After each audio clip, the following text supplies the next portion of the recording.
Galera, me pediram para analisar esse vídeo aqui chamado Como Vinhetas da Globo Manipulam Suas Emoções, do canal Aprofundo. Eu vou analisar aqui com vocês, se for o caso, pontuar, agregar com alguma coisa que eu possa agregar. Então eu vou botar meu fone aqui pra gente começar. Se você é novo aqui no canal, já se inscreve, ativa as notificações para você não perder mais nenhum vídeo como esse. Muito prazer, eu sou Carvalho, eu sou professor de hipnose e hipnoterapeuta. Esse aqui é o Hipnotizando Brasil e bora ver esse vídeo que pediram para eu analisar aqui. Tem uma sensação que eu sei que você lembra. Você tá no seu quarto ou na sala, quase dormindo, e ouve isso.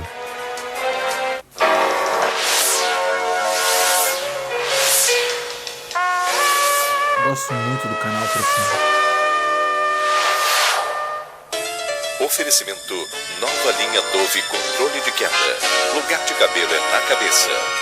E de repente você é tomado por sentimentos noturnos, com as luzes da cidade batendo na janela, alguns carros passando, a geladeira fazendo barulho, a melancolia e solidão batem, sabendo que você vai ver algum filme de investigação, suspense ou terror.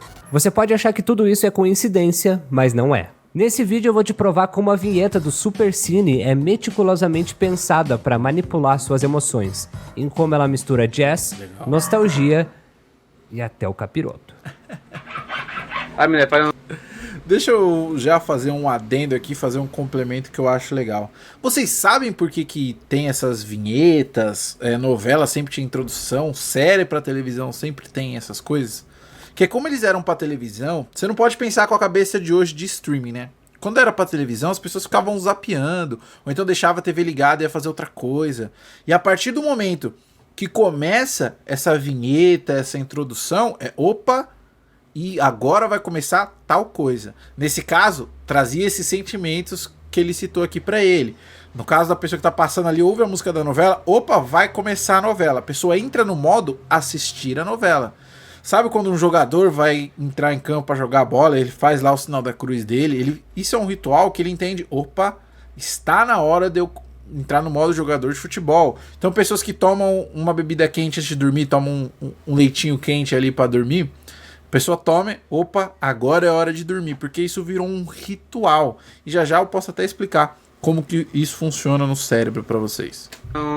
Supercine com a boca aí.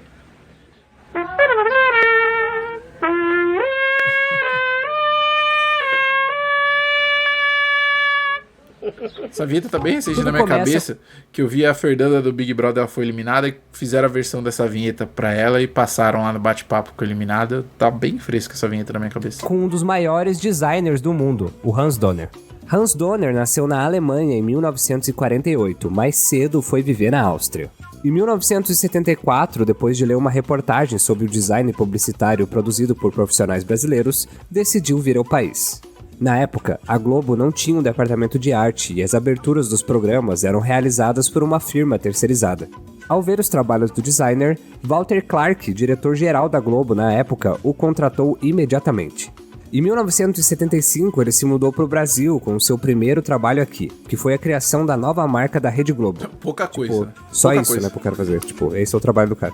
A partir daí, ele formou o departamento de videografia, que cuida de toda a programação visual da empresa e de todos os seus produtos. Novelas, jornalismo, programas infantis, esporte, humor e vários outros. Hans Donner revolucionou o design brasileiro justamente por sua forma inventiva e fora da caixa de utilizar tecnologia 3D, formas geométricas e atores em live action para realizar suas façanhas visuais que marcaram quase todos os brasileiros. Ele e a sua equipe criaram a abertura do Fantástico, do Planeta dos Homens de 76, Vivo Gordo, TV Colosso, Jornal Nacional, Jornal Hoje, a polêmica vinheta da Globeleza e também o Plantão da Globo.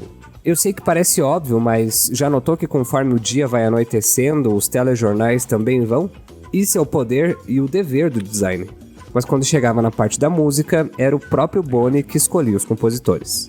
Vamos, por exemplo, pensar no Plantão da Globo. No começo existiu um Plantão Globo em edição especial, e se você acha que o atual dá medo, se liga nesse aí. Plantão Globo informa em edição especial. Parece a logo do... Depois, a chamada virou o plantão do telejornal, que geralmente passava no horário. Mas o Boni sabia que precisava de um plantão híbrido para passar em qualquer horário e que chamasse a atenção de quem estava assistindo. A emissora então promoveu um concurso interno para eleger a melhor trilha e o ganhador foi o João Nabuco, com essa música horripilante que a gente conhece até hoje. Mas por que essa música causa tanta angústia no brasileiro? O design com as câmeras voadoras se aproximando da tela, girando o globo, dá a entender que o acontecimento a ser noticiado está sendo visto pelo mundo todo e tem um impacto minimamente nacional. O escrito plantão na tela, junto com a logo do canal gigante, ficam congelados por alguns segundos até a música acabar, gerando uma sensação de ansiedade. A versão considerada mais amedrontadora é essa que tem luzes vermelhas piscando. Assim, o primeiro plantão da Globo nesse formato foi ao ar em 19 de agosto de 1991, no intervalo da tela quente, noticiando a crise na União Soviética. O plantão criou uma associação na nossa cabeça que sempre remete a alguma tragédia, a morte de alguém importante, guerras e desastres. Era sempre alguma notícia que iria impactar as nossas vidas de alguma maneira. O contexto do plantão... Deixa eu explicar um pouco pra vocês como que funciona isso, né? Do porquê que a gente acaba associando, e toda vez que a gente ouve a musiquinha a gente já, eita, alguma coisa aconteceu. Claro, tem os fatores que ele falou, né, como as cores usadas, a música usada, servem para causar certas sensações na gente, que a gente pega essas sensações e leva pra ai, tô me sentindo ansioso, ai, tá acontecendo alguma coisa ruim. Claro que se você mostrar essa abertura pra uma pessoa que nunca viu, ou pra uma pessoa de uma outra cultura, pode não significar absolutamente nada, porque muito disso é interpretativo. Mas eu quero explicar um pouquinho como que funciona aquilo que eu falei da vinheta, que quando a pessoa escuta, ela já sabe, opa, agora vai começar a minha novela, entra no modo assistir a novela, mesma coisa do Plantão da Globo. Ouve isso, opa, aconteceu alguma coisa, deixa eu entender. Para isso a gente vai falar de Ivan Pavlov. Ivan Pavlov, ele era um fisiologista russo que estava estudando lá nos anos 20 a saliva do cachorro. E ele percebeu que a saliva do cachorro, ela muda de acordo com o alimento que o cachorro vai comer. Então ele tinha vários cachorros em um canil, que ele tinha um furo aqui do lado e tinha um caninho onde ele coletava essa saliva. E o que acontece? Acontecia o seguinte: aqui era a comida que é apresentada para o cachorro. Deixa eu deixar um verdinho aqui, ó. A comida que é apresentada para o cachorro. Quando a comida é apresentada para o cachorro, ele tem uma reação fisiológica que é salivar. Isso é instintivo, é fisiológico. Apresentou, ele vai salivar. Apresentou, ele vai salivar. Não tem opção disso não acontecer. É que nem, sei lá, eu te envenenar, se eu te enveneno, você vai morrer. Agora, o que acontece? Toda vez que isso ia acontecer, que ele ia dar comida pro cachorro, ele percebeu uma coisa: só do cachorro ouvir o barulho da porta, do portão se abrindo, o cachorro começava a salivar também. Ele começou a salivar, ouvindo o barulho do portão se abrindo. E o Pablo falou: opa, peraí, deixa eu fazer um teste. E aí ele começou a fazer o seguinte: toda vez que ele ia dar uma comida pro cachorro, que ele ia apresentar uma comida pro cachorro, antes ele tocava um sino. Ele ia lá, tocava um sino e apresentava a comida pro cachorro. Nessa que ele apresentava a comida pro cachorro junto com o sino, o que acontecia? Fisiologicamente, o cachorro salivava, porque a comida vai fazer ele salivar. Só que com o tempo, o cérebro do cachorro associou tanto essas duas coisas juntas, que só do cuidador tocar o sino, só do cuidador, deixa eu voltar aqui, opa, só do cuidador tocar o sino, o cachorro começava a salivar com o sino. O nome disso ficou conhecido como condicionamento clássico. Só de ouvir o sino, o cachorro salivava.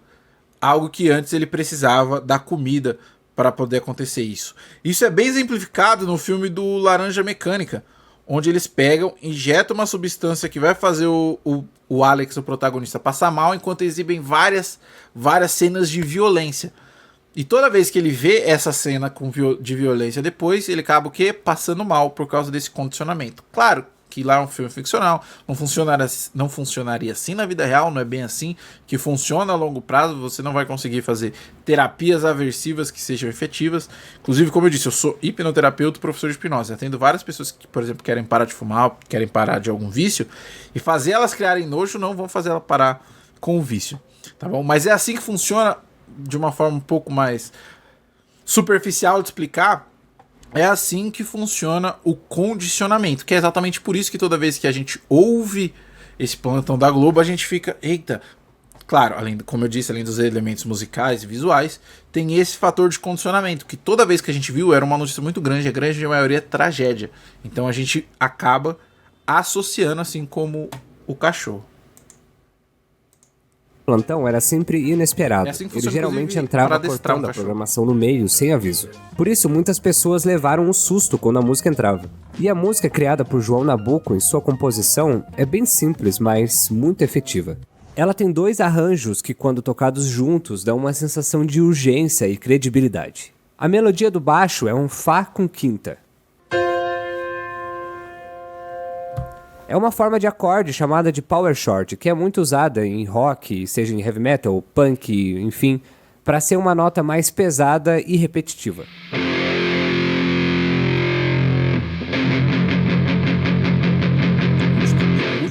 E a melodia que rege a trilha tem um trickzinho bem legal. No campo da ciência ainda permanece um enigma, mas a percepção é que acordes maiores emanem uma sensação de alegria, enquanto acordes menores evocam uma sensação de tristeza. Pelo menos essa é a percepção da maioria das pessoas. No século XIX, Hermann... Antes, deixa eu falar uma coisa pra vocês. Ele trouxe esse assunto bem legal. Deixa eu até voltar um pouquinho aqui pra ficar no rostinho dele.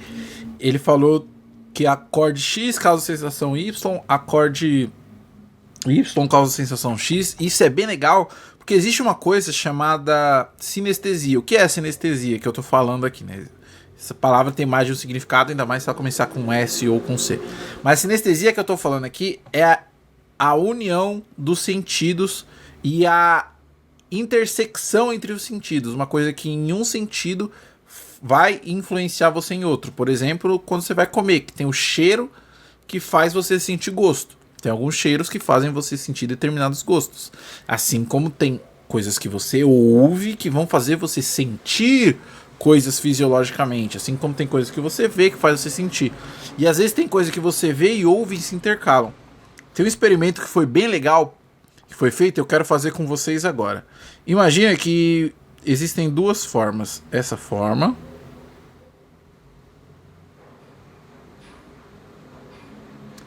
e essa forma aqui.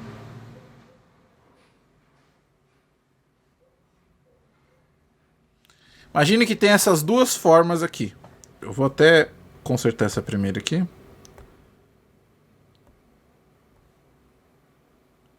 Pronto.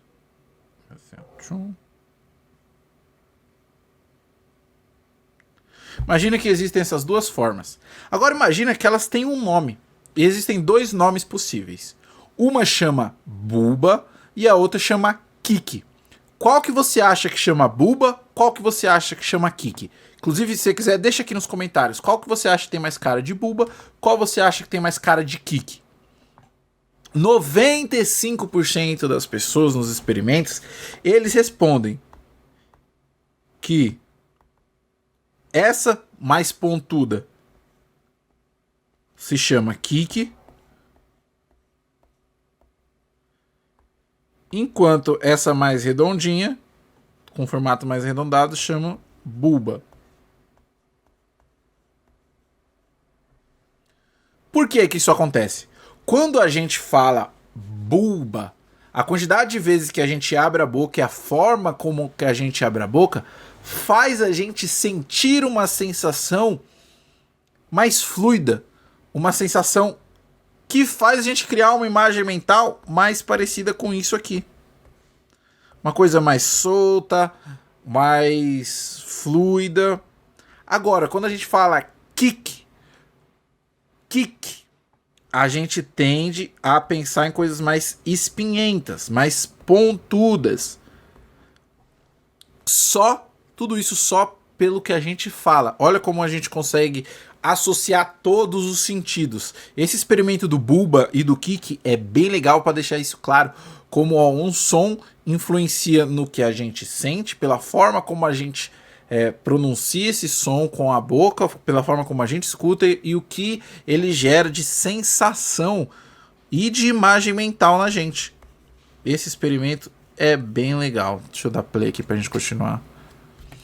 Pelo menos essa é a percepção da maioria das pessoas. No século XIX, Hermann von Helmholtz, um pesquisador alemão, demonstrou que acordes menores dão origem a padrões de ondas sonoras mais intrincados, menos harmônicos e menos confortáveis para o processamento auditivo. Essa peculiaridade poderia explicar a sensação de tristeza que experimentamos ao escutá-los. Só que tem um furo de roteiro aí. Se esse fenômeno é puramente biológico, a gente pode dizer que todo mundo tem essa percepção, certo? Não. As tribos Kowar e Kalash, nativas do noroeste do Paquistão, adotam uma abordagem completamente oposta à do Ocidente. Isso é legal que ele falou, não sei o que ele vai abordar aqui, mas sentimentos são questões interpretativas. O sentimento é a interpretação de uma emoção. Quando você sente ela, você interpreta, e o contexto que você dá para ela depende muito do contexto que você está inserido. Algo que pra gente aqui pode ser extremamente... pode remeter muito à tristeza, em outros lugares podem remeter à felicidade, depende da cultura. A gente é uma folha em branco. A gente tem sentimentos. O contexto que a gente dá, o nome que a gente dá para esse contexto depende da gente. Tem uma estudiosa que estuda isso muito bem, que é a Lisa Feldman, que ela fala da teoria da emoção construída, que é exatamente isso. Inclusive... a ansiedade é isso. A ansiedade é uma reação fisiológica que chama reação de luta e fuga, que é a mesma reação fisiológica de, por exemplo, se você ganhar na loteria, ou se você anda de montanha-russa, ou se um crush te liga e você fica muito empolgado, ou quando vai ter um show que você vai que você está muito empolgado. Todas essas reações são a mesma da ansiedade fisiologicamente falando. O que vai mudar é a sua interpretação disso de acordo com o contexto. Se você tem todas as reações fisiológicas da ansiedade, enquanto, sei lá, você está fugindo de um cachorro, isso não é ansiedade. Isso é a reação de luta e fuga te ajudando a fugir. Se você tem isso na montanha-russa, pô, é adrenalina, é legal. Agora, se você tem isso quando você está assistindo TV sozinho, quando você está com os amigos em um churrasco, fora de qualquer contexto, você vai chamar isso de ansiedade. E a repetição, lembra do condicionamento, vai fazer você criar âncoras, gatilhos que você vai associar inconscientemente que vão disparar isso e você vai se tornar uma pessoa ansiosa, você vai ter crise de ansiedade, você vai generalizar isso. Mas é bom que vocês entendam que o sentimento ele é totalmente interpretativo, né? Ele depende muito do contexto e isso a gente aprende inconscientemente, tá? Não é de forma consciente. Para essas tribos, acordes menores estão associados a emoções positivas, ao passo que acordes maiores estão relacionados a emoções negativas. Mas, considerando que você seja uma pessoa que perceba acordes maiores como felizes e menores como tristes, o que o João Nabuco faz aqui é brincar com as suas emoções. A escala que o compositor usa aqui se chama Fá lídio, ou seja, é um conjunto de regras para se seguir na melodia. Mas as regras existem para serem quebradas. Se Nabuco fosse seguir exatamente o que a escala diz, ele usaria um Ré menor, ou seja, uma nota que evoca tristeza. Mas em vez disso, ele toca um Ré maior, ou seja, uma nota que evoca alegria. A melodia junta, então, fica assim.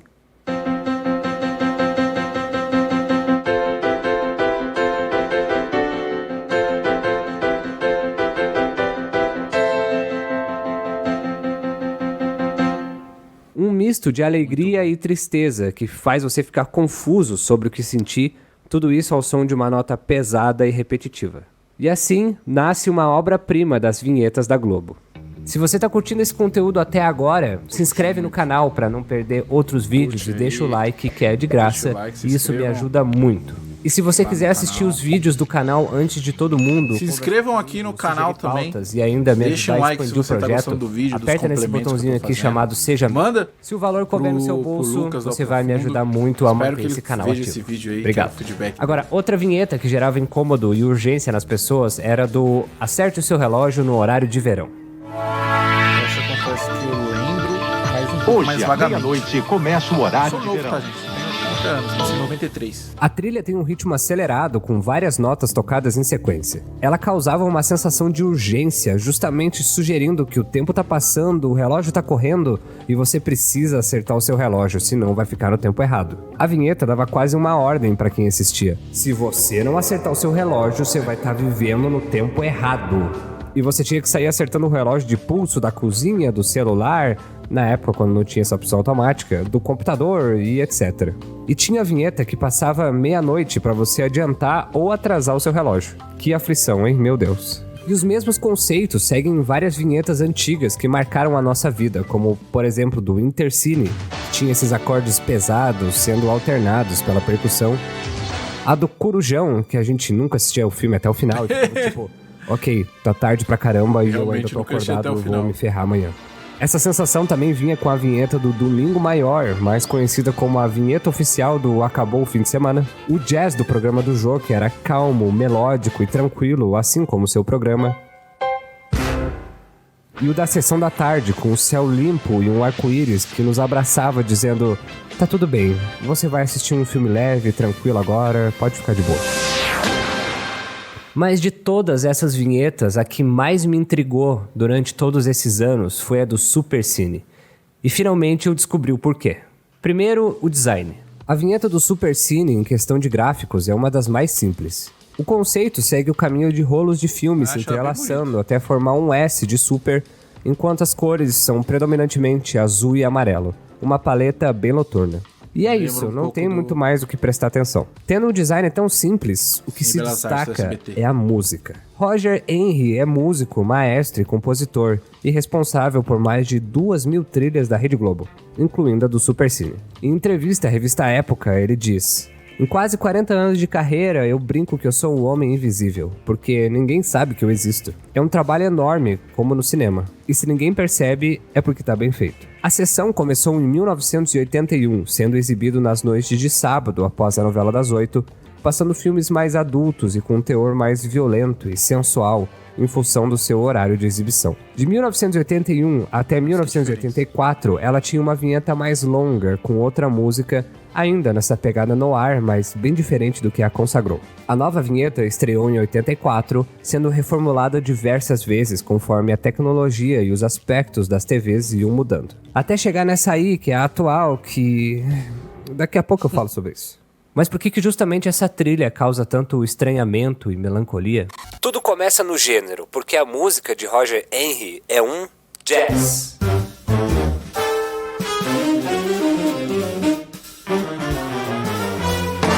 O gênero nasceu nos Estados Unidos, principalmente entre as comunidades afro-americanas, no final do século XIX e início do século XX. Combinando diferentes tradições musicais, como músicas africanas, europeias e americanas. Foi um dos primeiros estilos a dar grande destaque à improvisação, onde os músicos criam novas melodias e ritmos no momento. Isso trouxe uma nova dimensão à música, permitindo que os músicos se expressassem de maneira única a cada apresentação. Além disso, o jazz também desafiou as normas musicais da época, incorporando elementos rítmicos e harmônicos inovadores, e teve um papel fundamental na luta pelos direitos civis nos Estados Unidos, pois permitiu que os músicos afro-americanos se afirmassem e fossem reconhecidos por sua criatividade. Ao longo do tempo, o jazz influenciou muitos outros estilos musicais e deu origem a várias ramificações, como o bebop, o swing, o funk, o fusion e até o que a gente conhece hoje como lo-fi. A associação do jazz com bares, vida noturna e a noite tem raízes históricas e culturais que remontam às origens do próprio gênero musical. Nos primórdios do jazz, muitas das apresentações aconteciam em ambientes noturnos, como clubes, bares e cabarés. Isso estava relacionado ao fato de que muitos músicos de jazz eram artistas itinerantes ou trabalhavam durante o dia em outras ocupações, então eles costumavam tocar à noite. O ambiente noturno proporcionava um espaço mais descontraído e íntimo, onde as pessoas podiam relaxar, socializar e dançar. Durante o período de proibição nos Estados Unidos, quando a venda de álcool estava proibida, os bares clandestinos se tornaram locais populares para as pessoas se reunirem e consumirem bebidas ilegais. O jazz muitas vezes era tocado nesses lugares, contribuindo para a associação do gênero com ambientes noturnos e uma certa rebeldia cultural. Por isso, para uma sessão de filmes mais adultos e um sábado à noite, um jazz é perfeito. Para outro quebra-cabeça fazer sentido, a gente precisa entender o conceito de consonância e dissonância. Acordes consonantes, eles são estáveis e harmoniosos, transmitindo uma sensação de repouso e conclusão. As suas notas se encaixam bem umas com as outras, gerando uma sensação agradável para o ouvido.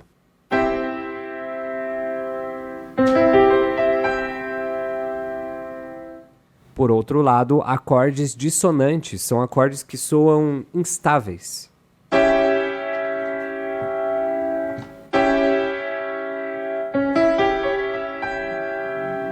Gerando uma expectativa e uma necessidade de resolução para um acorde consonante.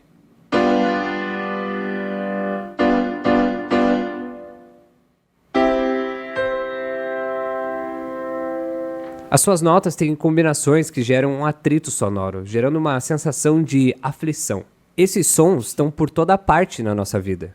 Por exemplo, o código sonoro que indica que o seu fone JBL conectou no Bluetooth é. Mas o código sonoro que indica que o seu Android está com bateria baixa é esse aqui. Tudo certo. Opa, mas acho que tem algo errado, hein? Ou seja, na maioria dos casos, quando um acorde dissonante é tocado, o nosso ouvido pede por uma conclusão de relaxamento. Só que o Roger não faz o que o nosso ouvido... E é legal ele falar de o que o nosso ouvido espera, porque o nosso cérebro ele é muito louco, ele trabalha com previsões, né? O que é ele trabalhar com previsões? Toda vez que você vê uma maçaneta, por exemplo, você sabe como abrir essa porta. Você não precisa aprender toda vez. Porque o seu cérebro vê essa maçaneta, ele sabe que tem que abaixar e puxar para abrir a porta, porque sua vida inteira você viu maçanetas assim. Então ele não precisa reaprender. Só que a primeira vez que ele vê uma maçaneta diferente, ele dá uma bugada. Aí você tem que aprender a abrir. E depois, quando você vê ela de novo, você já vai saber abrir. Você não vai precisar reaprender. Porque o seu cérebro faz isso. Ele trabalha com previsões para economizar energia. E é muito louco isso que o cérebro faz. E quando ele aprende, entende esses padrões, essas coisas, ele sempre vai gerar previsões. Então isso que ele está falando é exatamente isso. É o seu cérebro gerando uma previsão. Então como você já ouviu muito isso, se eu chego para você e faço tantanana, seu cérebro vai pedir o tantan, porque você sabe o que vem, você está esperando essa conclusão. Porque a gente também tem a necessidade de saber o final das coisas. Teve uma estudiosa que chama tem uma estudiosa que chama Bluma Zeigarnik. Ela é uma psicóloga e ela percebeu que as pessoas precisam saber o fim das histórias, precisam que os ciclos estejam fechados. Ela percebeu isso quando ela viu que garçons, eles lembravam muito mais de pessoas que ainda estavam com conta aberta do que quem já pagou a conta e foi embora. É como se a pessoa deletasse isso da mente dela e ficassem só quem está com a conta aberta. E isso acontece no nosso dia a dia, na nossa vida. Por exemplo, se você sai da sua casa e você não tem certeza se você trancou ou não a porta da sua casa, e isso vai ficar martelando na sua cabeça o dia inteiro, ou até você voltar e ver se você trancou ou não a porta. Isso vai ficar martelando na sua cabeça. Agora, se você sai de casa e você sabe que você trancou a porta, isso nem passa pela sua cabeça. É como se nem existisse. A mesma coisa se você está com uma panela no fogo e você não tem certeza se você desligou ou não. Se você não tem certeza, isso vai ficar martelando na sua cabeça. Se você sabe que você desligou, isso nem passa pela sua cabeça, é como se não existisse. Porque você precisa saber o fim das histórias. E quando você precisa saber o fim das histórias, a gente consegue linkar isso também, que você precisa, que o seu cérebro ele gera previsões. E um estudo legal para falar das previsões é, novamente, da Lisa Feldman, que ela tem uma coisa que ela chama de cegueira emocional, que eu não vou entrar fundo aqui, mas serve para a gente mostrar para você como que o seu cérebro gera previsões. Olha essa imagem aí. Olha essa imagem. Pode ver que você não consegue entender direito. Talvez seu cérebro procure um padrão ou outro, porque ele odeia incongruência, ele vai buscar um padrão. Agora olha o que acontece se eu mudo essa imagem para essa aqui. Agora você consegue ver nitidamente a cobra. Só que o mais legal é, olha, repara bem essa cobra. Quando eu volto essa imagem, o seu cérebro agora, ele tende a preencher isso. Ele gera uma previsão do que está estampado aí, porque ele já sabe o que é. Ele aprendeu e agora ele gera uma previsão e você consegue ver o que antes você não conseguia. E você já entende você já entende a cobra. Isso é bem legal. Vamos voltar aqui pro vídeo. Espera, na verdade ele faz isso.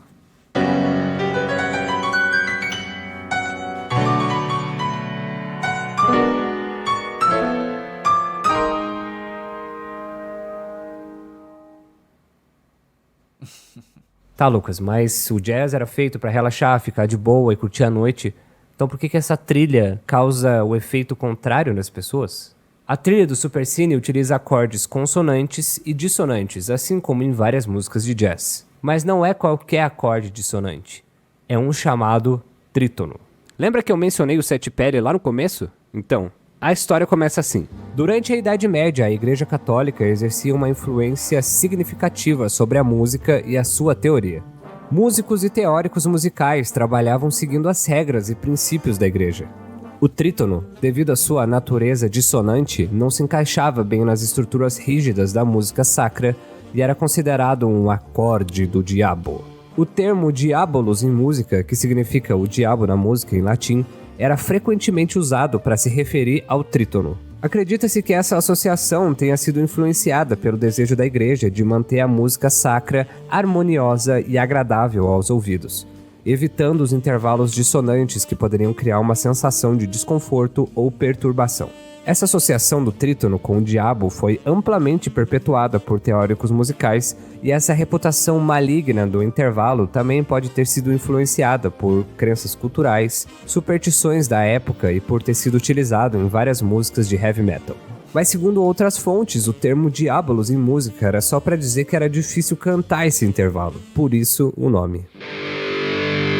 Ele toca muito, ele toca tudo.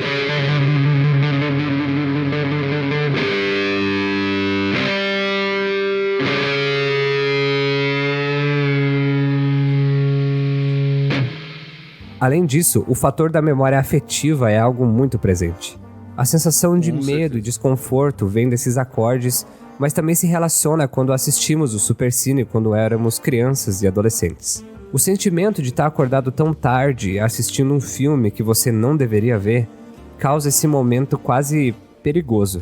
A reformulação da identidade da Globo era inevitável e eu, por trabalhar com design há tanto tempo, fiquei apaixonado pelo rebranding que a marca sofreu. Tudo parece funcionar perfeitamente. É colorido, jovem, diverso e moderno e, de algum modo, ainda perpetua tudo que o Hans criou. Mas quando o assunto são as novas vinhetas... Ai. E quase todas elas agora têm um aspecto minimalista, branco e muito sem graça. As trilhas também são plásticas e genéricas.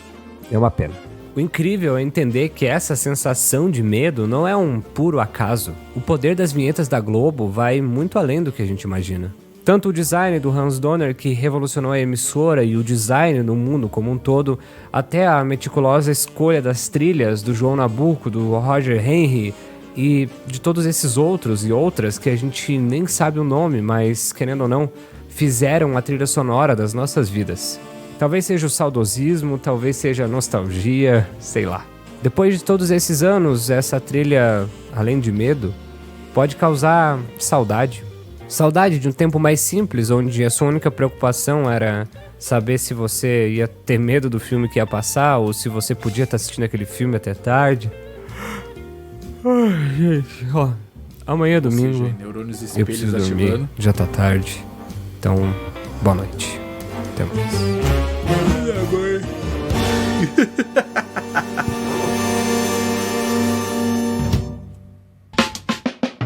Oi, meu nome é Lucas Seixert, eu sou jornalista e criador de conteúdo. Para mais conteúdos, para saber de bastidores e ficar atento quais são os próximos vídeos, me segue no Instagram, @aprofundideias. E para mais conteúdos rápidos, moleque. no Aproveita TikTok, você e no se inscreve @aprofundo. também. Quando eu tô gravando esse E vídeo, a ativa gente tá quase nos 25 mil sininho inscritos aí, e quase Pra 450 não perder mais mil nenhum visualizações. vídeo novo. Eu nem tô acreditando, gente. E de se verdade. você Parece um sonho. quer Muito aprender obrigado. hipnose, Se você gosta do clica no trabalho que eu primeiro faço link aqui no YouTube, da considere ser descrição. Clica aqui no primeiro link da descrição para você conhecer o desafio Hipnotizando 3D, onde em 3 dias, dedicando 30 minutos por dia, você vai aprender hipnose online diretamente comigo e vai ter uma pessoa da minha equipe que vai te acompanhar no WhatsApp para te ajudar para trilhar esse caminho e tá em condição mega especial. Então clica aí no primeiro link da descrição do comentário fixado. Vou deixar o link do vídeo do Lucas aqui também, do canal Aprofundo. Vai lá, assiste o vídeo lá também. Deixa o like, se inscreve no canal dele, que é muito bom mesmo. E Lucas, se você estiver vendo esse vídeo, um abraço. Espero que você tenha gostado aqui das considerações, que eu possa ter agregado um pouco a esse conteúdo maravilhoso que você trouxe. Se você é novo por aqui, se inscreve. Deixa o like aí no vídeo. E agora aqui estão aparecendo 2 vídeos que eu acho que você pode gostar. E agora você vai entender o corte no meio do vídeo. Por que você tá gravando, pai? Ô, papai, eu sentei aqui nessa cadeira. Quê? Oi! Oi, povo! Não tá aparecendo direito. Ai, câmera, foca em mim. Ela tá te focando. Obrigada. Você é baixinha.